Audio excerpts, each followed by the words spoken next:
자, 그러면 우리 수업 이어서 하도록 하겠습니다. 먼저 우리 진도 나가기 전에 잠깐 입문서 좀 소개하고 수업 진행할 텐데요. 저희 입문서는 일단 뭐 한 3, 4회 만에 쭉 다 정리를 해야 되는 부분이라 가지고 제 논리적 흐름 순서에 따라 가지고 여러분들한테 아무튼 최적의 그 입문 강의를 좀 제공하려고 하는데, 아무래도 일주일 내내 뭐 이 페이지가 꼴랑 뭐 57페이지잖아요. 그 내용 자체로는 이거 하루면 충분히 다 읽는 분량이라. 그래서 다음 주 개강하기 전까지 뭘 읽어야 되느냐, 민법의 맥 기본서도 샀는데 그 미리 읽으면 도움이 되지 않겠는가. 도움은 한 1% 정도 될 겁니다. 그러나 어차피 읽어도 모르는 내용이기 때문에. 그래서 시중에 나온 입문서 한 2권 정도 소개를 해드리는데, 하나는 제가 하나 들고 나왔어요. 우리 김준호 교수님의 민법의 기초라는 책인데요. 뭐 아시다시피 국내에서 가장 법 문장을 쉽게 쓰시는 분이 우리 연대의 김준호 교수님인데, 지금은 퇴임하신 걸로 알고 있는데 이 민법의 기초고요. 그래서 제가 작년까지는 또 이 책으로 강의를 했는데 도저히 이게 그래도 한 400, 500페이지 가까이 되는 내용이라 이 5회 만에 이 내용을 다 소화는 못해서 올해는 이제 따로 자료로 진행이 되는 부분인데, 또 김준호 교수님이 저하고 개인적으로 친분이 있거든요. 그래서 이 윤동환 강사 강의하는데 좀 도움을 얻으라고 책을 한 30권 무료로 증정을 하셨어요. 법적으로 증여라고 합니다. 네.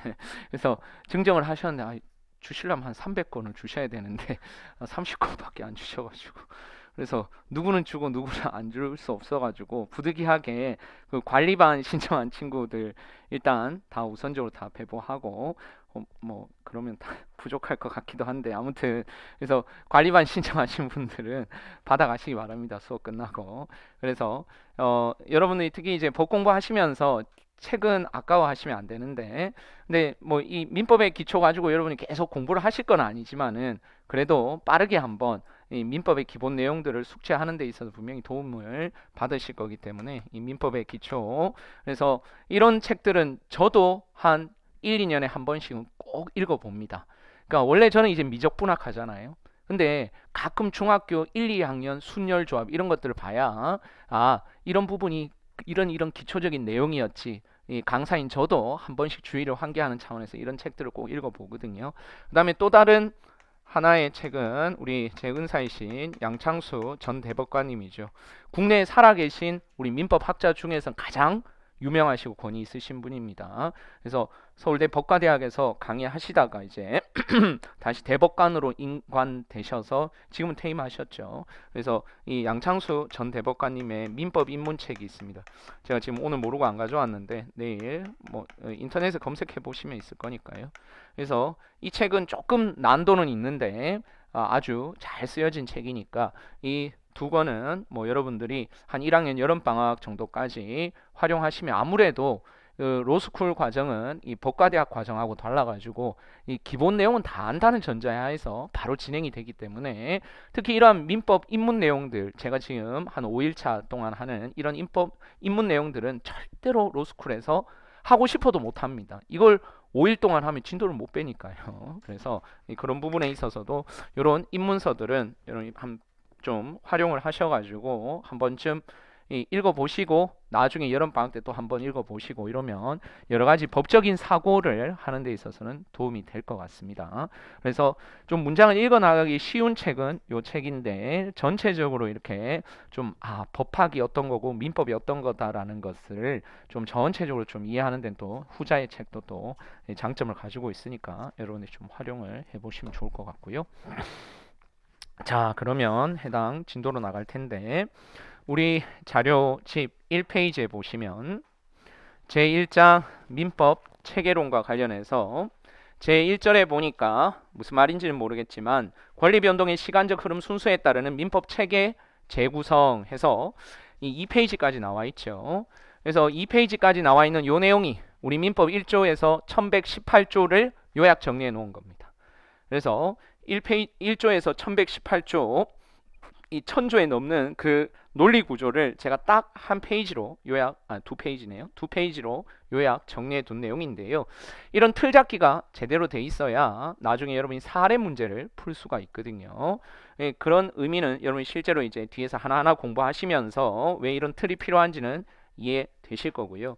그럼 우리가 이제 본격적으로 요거를 이제 하나하나 풀어 쓴 게 3페이지부터입니다.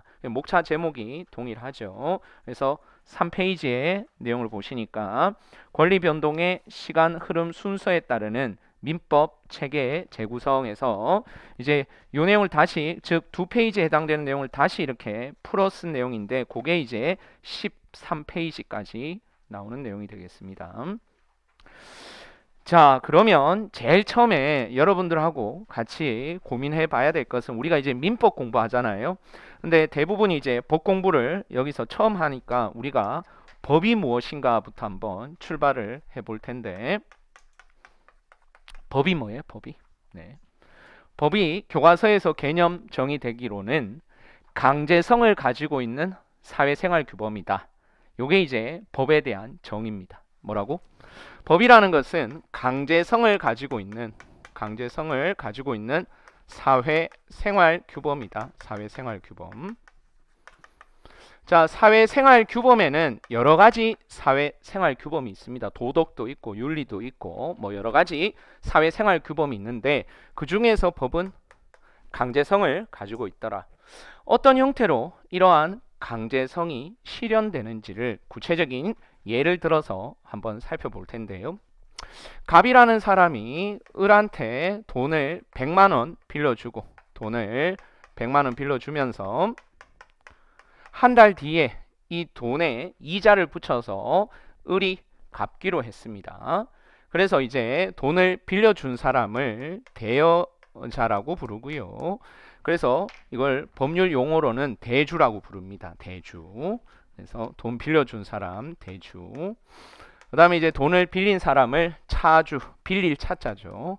돈을 빌리는 사람을 차주라고 하는데, 언제 갚기로 했다고요? 한 달 뒤에 갚기로 했는데 돈을 안 갚네. 그래서 갑이 을한테 돈 내놔라고 이행을 청구했죠. 그러니까 을이 이상한 소리를 해요. 내가 언제 너한테 돈 빌렸냐? 돈 빌린 적이 없다. 또는 을이, 야, 그거는 내가 보름 전에 갚았잖아 라고 갑의 입장에서는 을이 황당무계한 주장을 하고 있는 거야. 그래서 어떻게? 돈을 안 갚겠다고 하니까 소송을 제기할 수밖에 없는 거죠. 그래서 갑이 을에게 돈 100만 원 빌려준 거 갚게 해달라고 법원에다가 소송을 제기하네요. 오늘 갑이 분명히 을한테 돈을 100만 원 빌려줬는데 을이 돈을 안 갚으니까 갑이 강제로 을의 주머니를 털어서 100만 원 가져올 수 있느냐? 설령 100만 원을 받을 수 있는 권리가 있다 하더라도 자기 스스로 강제적으로 자신의 권리를 실행할 수는 없고요. 반드시 누구의 도움을 받아야 되죠. 국가기관의 도움을 받아야 되잖아. 그래서 갑이 소송을 제기한다고. 그래서 기본적으로 민법은 일단 구체적인 오늘 민사 분쟁이 있죠. 구체적인 민사 분쟁이 있습니다. 그래서 갑이 법원에다가 을을 상대로 소송을 제기하네요. 그래서 소송을 제기하는 사람을 법적으로 뭐라고 불러요? 뭐 이 정도는 아시겠죠. 원고라고 부르고요. 그 다음에 소를 당한 사람을 이제 피고라고 부르잖아요. 그렇죠? 그래서 갑이 을을 상대로, 판사님, 제가요 돈 100을 빌려주고 한 달 뒤에 갚기로 했는데 을이 돈을 안 갚으니까 법원에서 좀 도움 받게 해주세요라고 국가기관에 도움을 요청하는 겁니다. 그렇죠? 그래서 갑이 을을 상대로 소를 제기하니까 이제 판사가 거기에 대해서 판단을 해야 될 거 아니에요. 그래서 구체적인 오늘 민사 분쟁은 돈 100만 원을 과연 을이 갚아야 되느냐 말아야 되느냐, 이게 이제 구체적인 민사 분쟁인데, 그럼 판사는 이제 법관이 가지고 있는 선량한 양심에 따라서 전후 사정상 돈을 갚아야 되겠다, 뭐 이렇게 판단하는 게 아니라 뭔가 기준이 있어야 될 거 아니야. 이 판단하는 기준이 있어야 될 거 아니에요. 그렇죠? 그래서 그 판단하는 기준이 바로 뭐다? 민법이네요. 즉 민법은 수만 가지 대한민국에서 발생하는 민사 분쟁에 대해서 다 입법을 할 수가 없잖아요. 수만 가지 경우의 수가. 있으니까. 그래서 이거를 입법은 구체적으로 하지 못하고 추상적으로만 입법을 할 수밖에 없어. 왜냐하면 다양한 경우의 수들을 다 해결을 해야 되기 때문에. 그래서 법조문은 추상적일 수밖에 없습니다. 그래서 추상적인 이 민법을 가지고 오늘 이 구체적인 민사 분쟁에 뭐 해야 될 거 아니에요? 적용해야 되겠죠. 그런데 워낙에 다양하고 구체적인 경우의 수가 있기 때문에 이 추상적인 민법을 그대로 적용하기에는 좀 문제가 있는 경우가 꽤 많아요. 왜냐하면 법조문에 이러한 분쟁에 대해서 명확하고 구체적으로 딱 입법이 돼 있다 그러면 사실 각각 을 사이에서 법적 분쟁이 있을 리가 없잖아. 법조문에 명확하게 딱 입법이 돼 있다고 한다면. 그래서 이러한 구체적인 민사 분쟁을 추상적인 민법에 적용하려면 무슨 절차를 거쳐야 되느냐 하면 민법을 해석해야 돼요. 법을 해석해야 된다. 그 법을 해석하는 사람이 누구야? 그게 바로 법관이죠. 오늘 이 민사 분쟁의 법관. 근데 1심 법원의 법관이 갑승소라고 판단했는데 우리 거기에 대해서 아니에요. 저는 여전히 돈을 빌린 적이 없어요. 뭐 또는 돈을 이미 갚았어요. 그래서 구체적으로 상소한다. 그래서 고등법원에서 다르게 판단했다. 오늘 사안에서 갑은 을한테 돈 받을 수 없다라고 다르게 판단한다. 그럼 1심에서는 갑이 이겼는데 2심에서는 갑이 졌네요. 그렇죠? 그럼 결론적으로 이긴 거야, 지는 거야? 그렇죠? 상급심 법원에서 진 거니까 최종적으로는 진 거죠. 그래서 이러한 민법 해석의 최종적인 유권 해석은 어디에서 하는 거다? 대법원에서 하는 거죠. 최종적인 유권 해석은 어디서 한다고요? 대법원에서 하는데 그래서 그렇게 대법원에서 민법 해석한 거를 우리는 뭐라고 부르느냐 하면 대법원 판례다 이렇게 부르는 거야. 그러면 수험 민법은 여러분이 시험장에서 뭐를 맞닥뜨리게 되느냐? 이 구체적인 민사 분쟁을 맞닥뜨리게 될 거예요. 문제집에 보니까 갑이 을한테 돈을 100만 원 빌려줬는데 1개월 뒤에 갚기로 했는데 을이 오늘 사안에서 돈 못 갚겠다고 하니까 갑이 을한테 뭐 소송을 제기하고 어쩌고저쩌고 막 구체적인 민사 분쟁이 나올 거 아니야. 그러면 물어봅니다. 사례 문제에서 오늘 을은 갑에게 돈을 100만 원 갚아야 되는가? 이렇게 물어봐요. 사례 문제에서. 을은 갑에게 돈을 100만 원 갚아야 되는가 물어본다고. 그럼 여러분들이 논리 체계를 갖추어서 사례 답안에 해결을 해야 되는 거지. 마치 뭐처럼? 여러분들이 대법원 판사인 것처럼. 그래서 구체적인 민사 분쟁 요게 이제 사례 문제야. 사례 문제. 그러면 여러분들은 오늘 이 구체적인 민사 분쟁에 적용될 수 있는 뭐부터 체크해야 되지? 추상적인 민법이 도대체 몇 조냐? 근데 그 몇 조냐가 1조부터 1118조까지 있어. 그래서 도대체 오늘 이 민사 분쟁에 적용될 수 있는 민법의 그 조문이 도대체 몇 조인가를 1조부터 1118조까지 다 꿰고 있어야 돼. 가르쳐 주지 않아요. 사례 문제에서. 내가 쟁점을 판사처럼 쟁점을 추출해가지고 그 다음에 아하 오늘 사안에서는 민법 몇 조가 문제된다라고 일단 주소를 설정했어. 그러면 이와 관련해가지고 이러한 민법의 해석과 관련된 뭐가 있을 거 아니야. 대법원 판례가 있을 거 아니야. 근데 이러한 대법원 판례는 여러분들이 만약 변호사라면 책상에 앉아서 네이버 검색해 보면 됩니다. 맞죠? 오늘 우리 의뢰인이 이런 민사 분쟁을 가지고 나한테 들고 오면 이와 관련해서 우리 의뢰인을 위한 뭐 권리 구제 수단이 뭐가 있겠다라고 민법 쟁점을 일단 여러분들인 변호사가 생각할 거 아니야? 그러면 이와 관련해서 우리 의뢰인이 이길까 질까 관련해서 대법원 판례도 검색해보고 그 다음에 변호사 시험 준비할 때 봤던 민법의 맥도 찾아보고 이렇게 하면 되는데 시험에서는 그렇게 할 수 없으니 시험에서는 이 대법원 판례를 외우고 있어야 돼. 아시겠어요? 그래서 그 이 대법원 판례에 따르면 결국 오늘 사안은 갑승소다, 갑패소다 이렇게 구체적으로 뭐 하는 거예요? 민법 사례를 해결하는 거죠. 민법 사례를 해결하는 거예요.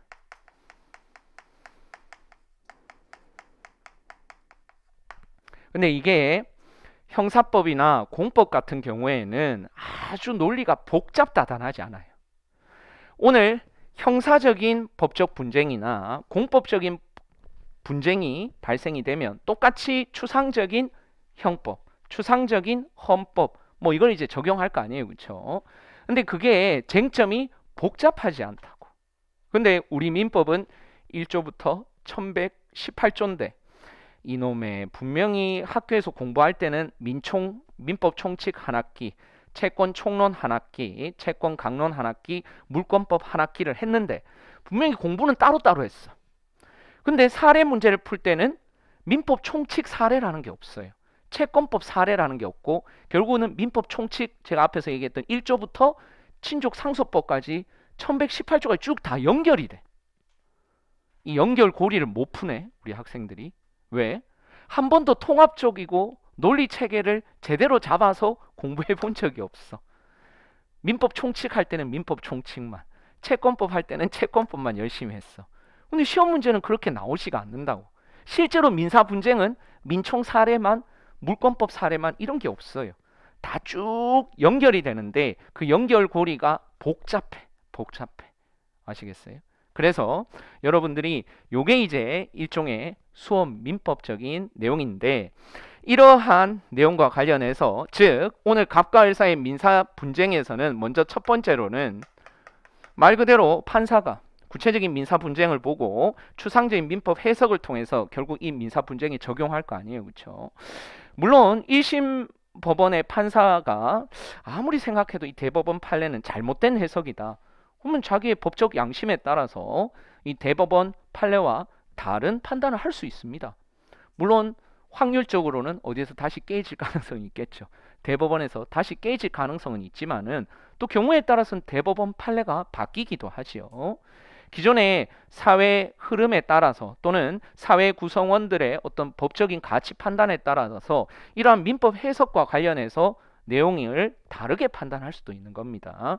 그래서 이 대법원 판례가 그대로 유지될 수도 있고 그렇지 않은 경우도 있을 수 있겠죠. 다만 우리는 수험적으로는 이 대법원 판례가 틀렸다.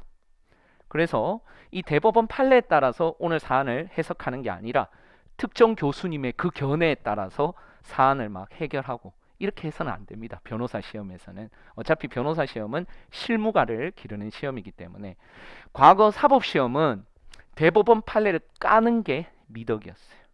대법원 판례가 이런 면에서 틀렸다. 그래서 오늘 이 민법 해석과 관련해서는 B라고 해석하는 게 맞다. 대법원 판례 A라는 해석은 틀렸고 B라는 해석대로 오늘 사안을 적용해야 된다. 뭐 이게 이제 사법시험의 어떤 미덕이었는데 변호사 시험은 거듭 얘기된 실무가지를 기르는 시험이기 때문에 가능한 대법원 판례를 정확하게 이해하시고 거기에 따라서 그걸 적용해서 민법 사례를 해결하는 거라는 거죠. 그래서 그 첫 단계 오늘 민사 분쟁의 첫 단계에서 적용이 되는 게 바로 이 실체법인 민법, 형법, 행정법 등이고요. 근데 이 실체법을 이제 실현하기 위해서 갑이 을한테 소송을 제기한다니까 이거를 절차법이라고 부르죠. 그래서 이제 절차법인 민사소송법, 형사소송법, 행정소송법 아시겠어요? 그래서 오늘 갑이 을에게 실체법적인 권리가 있는데 100만 원 받을 수 있는 권리가 있는데 그거를 실현하기 위해서는 즉 강제하기 위해서는 자기 스스로 못한다니까. 이렇게 하면 막 사회 구성원들끼리 서로 치고받고 저거들끼리 싸우고 있겠죠. 그래서 중립적인 기관인 우리 법원을 통해 가지고 자신의 권리 구제를 받고자 하는 게 바로 절차법이네. 절차법. 그래서 갑이 을에게 소송을 제기해 가지고 공격합니다. 이거를 법적으로 주장이라고 하고요. 피고는 아니에요, 판사님. 그 소장에 적힌 내용은 다 거짓말이에요. 라고 이제 방어하겠죠, 방어. 이거를 법적으로 뭐라고 부르느냐? 항변이라고 부릅니다. 법적으로 항변. 그래서 주장하고 항변하고 또 재항변하고 재재항변하고 치고 받고 싸우고 아시겠어요? 그래서 이와 관련한 내용이 이제 절차법이에요. 절차법. 그래서 최종적으로 법원에서 치고받고 싸우는 걸 잘 들어보면서 판사가 객관적으로 판단을 했네요. 누구 손을 이번에 들어줬다고 가정해 볼까요? 갑의 손을 들어줬습니다. 그래서 갑의 청구는 인용한다라고 승소 확정 판결을 받아냈네요. 그러면 을은 돈을 누구한테 갚아야 되겠지? 갑한테 갚아야 되겠는데 여러분들이 을이라면 돈 갚겠어요? 뭐 법원에서 오늘 판단을 해줬다 그래도 을은 아마 끝까지 버틸 겁니다. 그래서 거듭 얘기 드리지만 법원에 승소 판결 받는 걸로 끝나는 게 아니라 결국은 이걸 실현해야 된다니까. 돈 100을 받아내야 돼. 판결은 그 돈 100을 받을 수 있는 권리가 있다는 것을 공적인 기관인 법원을 통해서 확인한 것뿐이고 실제로 돈을 받아야 자기 권리가 구제받을 거 아니야? 그 절차를 뭐라고 부르느냐? 집행법이라고 부르죠. 그러니까 절차법을 통해 가지고 오늘 갑이 승소 확정 판결을 받잖아요. 그럼 그 판결서를 들고 또 집행법원에 갑니다. 그래서 집행법원에 가가지고 그 집행관에게 빨리 돈 100만 원 좀 받게 해주세요. 그러면 누가 강제로 이 을의 주머니에서 돈을 빼앗아 오느냐? 갑이 아니라, 개인인 갑이 아니라 국가 공권력에 의해서 돈을 받아오는 거죠. 이런 절차를 뭐라고 부른다고요? 예, 집행법이라고 부릅니다. 그래서 민사집행법 등이 그것을 규율하고 있죠. 그래서 일단 민법 하나만 보시면은 실체법을 알아야 절차법이 이해가 되겠지. 절차법을 알아야 집행법을 이해하겠죠. 그렇죠? 그래서 통상적으로 법과대학에서는 실체법 2년 배웁니다. 사법, 민법. 그리고 이제 2학년 2학기부터 이제 민사소송법 하고요. 그 다음에 4학년쯤 가면 이제 집행법, 물론 대부분 선택 과목으로 되어 있지만은 집행법을 이제 배우게 되는 구조고, 기존의 사법시험은 여기까지였죠. 절차법까지. 그리고 이 집행법은 어디서 배우느냐? 이거 다 소화한 합격한 사법시험 2차생들 가지고 이제 연수원에서 집행법을 배웁니다. 근데 우리는요, 네, 로스쿨 2학년이 되면 집행법이 끝나요. 정말로 이상한 구조입니다. 그래서 민법 끝나기도 전에 어떤 학교는 1학년 2학기부터 절차법인 민사소송을 합니다. 아니, 민법을 이제 겨우 한 학기 배웠는데, 네, 바로 1학년 2학기 때 이거 다 안다는 전제하에서 절차법을 배우니 이게 소화가 되겠냐는 거예요. 그리고 나서 2학년 1학기에 바로 집행법을 또 하네요. 왜냐면 우리 시험은 연수원 1년차 과정까지거든요. 아시겠어요? 그래서 제가 첫 단추가 중요하다고 하는 거예요. 여러분 지금 탁월한 선택을 한 거야. 왜? 첫 단추를 윤동환이랑 함께 하고 있으니까. 네. 그러니까 이런 베이스를 잘 잡아두는 게 되게 중요합니다. 특히 이런 여유 있는 때가 입학하면 이게 일단 학교 진도 따라가는 게 바쁘기 때문에 이때 찬찬히 고민해보고 나의 법적인 리갈 마인드를 차분하게 할 수 있는 요 딱 3개월, 요 때가 승부수라는 거예요. 아시겠죠? 그래서 우리는 요다 이제 뭐 이거는 여러분들 민사소송할 때 하는 거, 집행법 할 때 하는 거니까 우리가 요 실체법인 민법에 대해서 같이 한번 공부해보자. 아시겠죠? 자, 그래서 3페이지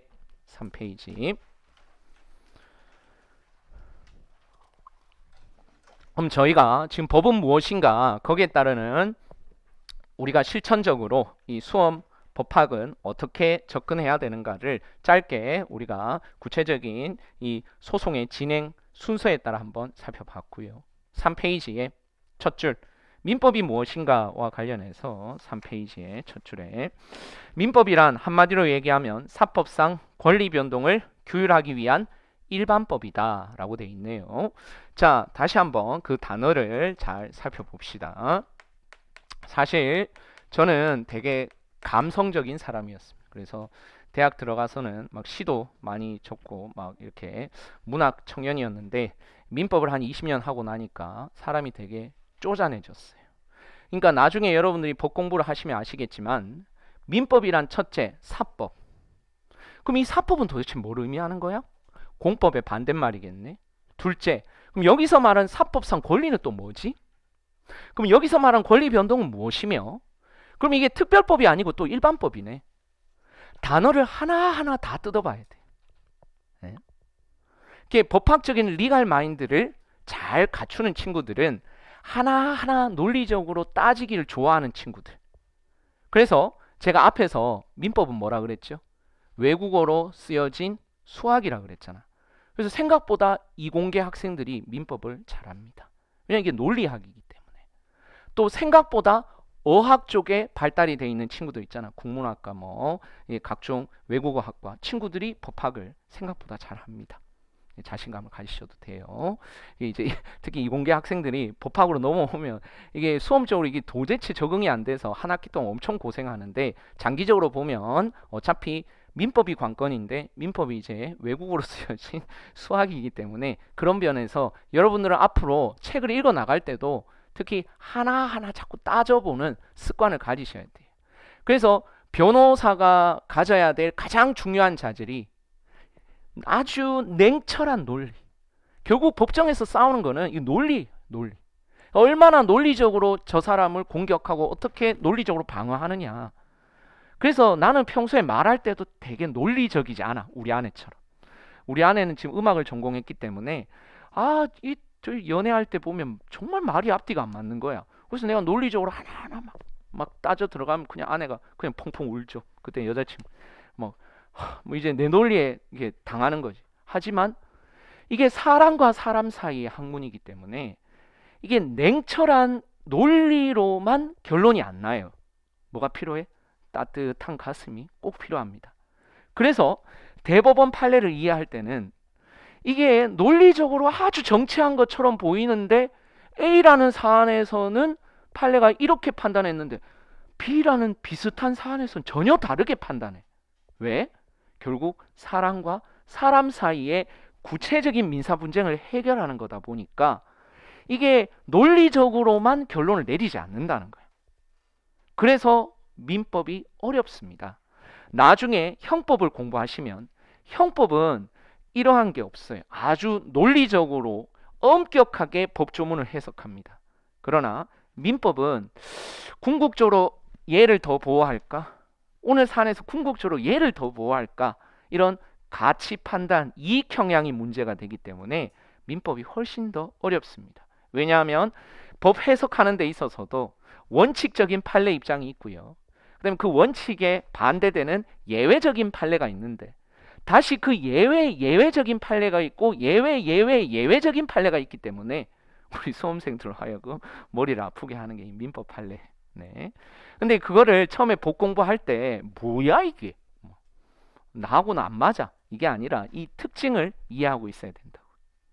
자, 그래서 민법은 사법상 권리 변동을 규율하기 위한 일반법이다. 이거를 이제 오늘 1시간 가까이 요 한 줄을 이제 1시간 가까이 제가 수업을 해야 되는데 자, 살펴봅시다. 먼저 첫 번째, 민법은 사법상 권리 변동을 규율하는 법체계다라고 돼 있죠. 그래서 민법을 이해하기 위해서는 당연히 그 상위법인 사법을 이해하고 있어야 되는데 거기 보니까 한자로 사법이라고 돼 있는데 사법은 개인과 개인 사이의 법적 분쟁을 다루는 법이죠. 공법은요, 국가기관과 개인 사이의 법적 분쟁을 다루는 법이 되겠죠. 그렇죠?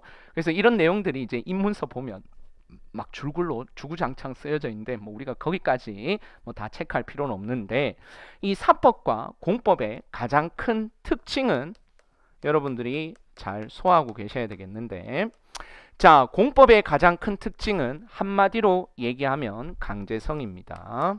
그러나 오늘 사법의 가장 큰 특징은 자율성입니다.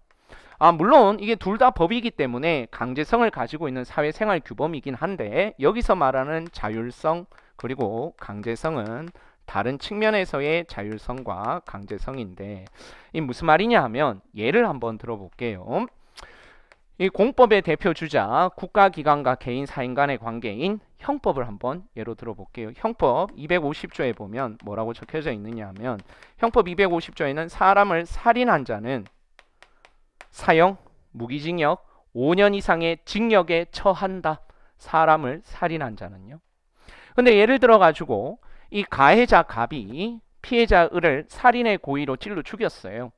그럼 이거 살인죄잖아요.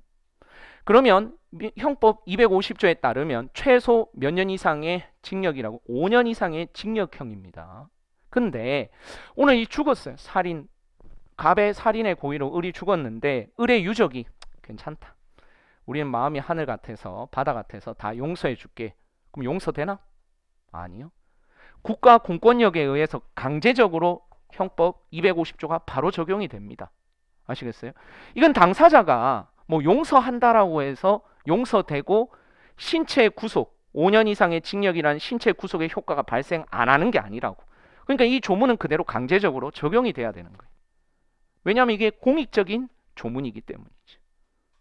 그러나 사법은 그렇지 않습니다. 사법은 기본적으로 자율성이에요. 자율성. 이 무슨 말이냐면 예를 들어 가지고 갑과 을 사이에 지금 돈 빌려주고 돈 빌리는 계약을 체결했잖아요. 한 달 뒤에 갚기로 했는데 계약서에 뭐라고 썼느냐 하면 혹시 오늘 이 계약과 관련해서 서로 간에 착오가 있더라도 문제 삼지 않기, 이렇게 계약서에 딱 특약으로 뭐가 있더라도 착오가 있더라도 문제 삼지 않기, 이렇게 특약을 했어요. 갑과 을 사이에. 근데 이제 내일 여러분이 이제 법 조문을 보시면 아시겠지만 예를 들어 가지고 뭐 1조부터 1118조가 있는데 민법 109조에 보면 뭐라고 되어 있느냐 하면 오늘 이 계약을 착오로 체결하잖아요. 계약을 실수로 착각해서 체결을 하면 계약을 없던 걸로 할 수 있다. 뭐라고? 109조에 보니까 착오에 의해서 뭔가 계약을 하면 나중에 없던 걸로 할 수 있대. 109조에는. 근데 두 사람 사이에서는 착오가 있더라도 문제 삼지 않기. 그러면 오늘 사안에서 실제로 갑과 을 사이에 착오가 있었다고 가정해 보죠. 그러면 오늘 구체적인 민사 분쟁이 있잖아. 이 착오와 관련해서. 그러면 오늘 민법 109조에 보니까 착오에 의한 계약은 오늘 궁극적으로 없던 걸로 할 수 있다라고 분명히 민법에 명확하게 입법이 돼 있다고. 하지만 이 민법보다 뭐가 더 앞서서 당사자 합의가 문제 삼지 않기로 했기 때문에 이런 경우에는 문제 삼으면 안 되는 거야. 법원에서는. 아시겠어요? 그래서 나중에 제가 절차법 할 때 다시 설명을 드리겠지만 민사 분쟁에 있어서 민법 조문보다 더 중요한 게 두 사람 사이 합의예요. 뭐라고? 민법 조문보다 더 중요한 게 당사자 사이의 합의라고요. 그래서 판사는 민사 분쟁이 발생하면 민법 조문부터 보지 않아요. 계약서 한번 봅시다. 계약서. 두 분이서 어떻게 합의했습니까? 계약서부터 보는 거예요.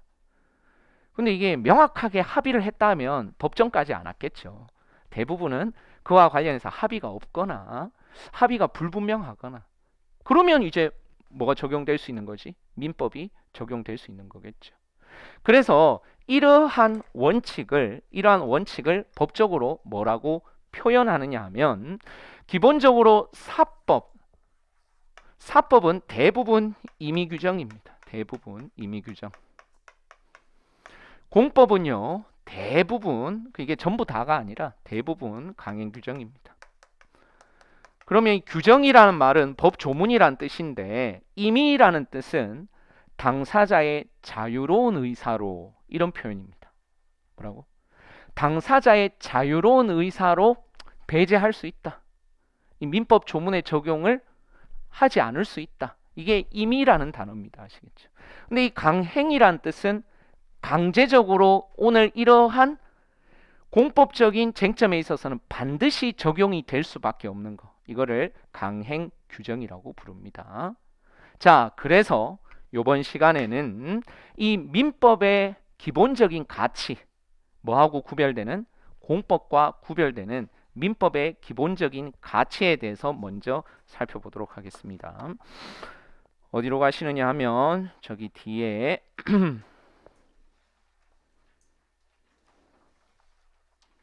16페이지입니다. 16페이지.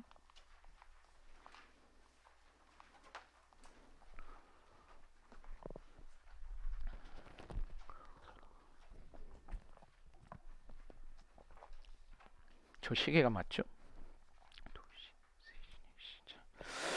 제 시간이 되게 어중간하게 끊기네. 자, 16페이지입니다. 16페이지에 보시면 제3절 민법의 중요 개념 해가지고 첫 번째 민법의 기본 원리에서 사적 자치와 사회적 형평 이렇게 나와 있는 부분인데 그러면 이 흐름을 좀 타야 되니까 죄송하지만 2교시 조금 짧게 하고 3교시 조금 하고 저희 좀 수업 마칠게요. 제가 한 30분은 더 해야 되니까. 그래서 16페이지하고 17페이지까지 가볍게 한번 읽어보시고 우리 한 5분 정도만 좀 쉬었다 짧게 쉬었다가 우리 길게 안 하고 한 3, 40분만 제가 추가적으로 좀 하고 수업을 마치도록 할게요.